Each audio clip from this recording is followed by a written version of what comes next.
Tropical storm Harvey continues to drown the city and has left at least 2 people dead. Thousands were forced out of their homes, and forecasters say it is not over yet. CBS 2's Don Champion is live in Houston for us this morning with the latest. Don?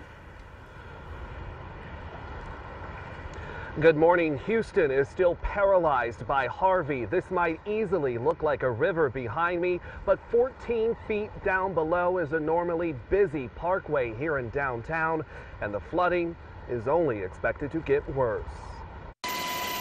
The Coast Guard spent the last 24 hours pulling people off roofs in Houston as Harvey left many residents with no way to go but up to safety.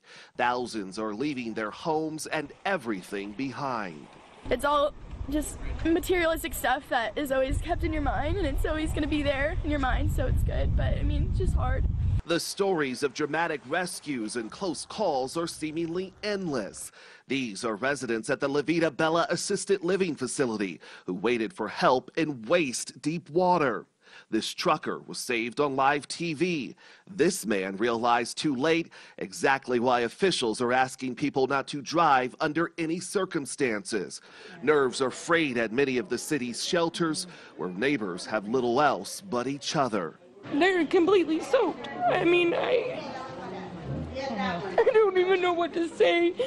They're not my kids, but I tell you what, I love them like they're my own. And I don't know them from Adam. Initial predictions that the storm's worst would dump 40 inches of rain have been scrapped. That number now 50 inches, as Harvey's expected to still rain down for at least 2 more days. Cities and towns have been left almost unrecognizable. This used to be a bridge. This used to be a baseball field. This used to be Arlene Kelsch's backyard.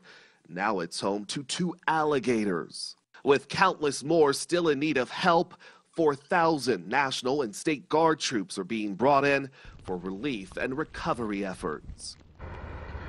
And there is so much water here. Overnight, a controlled release started at 2 major reservoirs in this area. Sadly, the move will flood neighboring communities even more, but officials say the move was necessary to protect critical dams. We're live in Houston this morning. I'm Don Champion.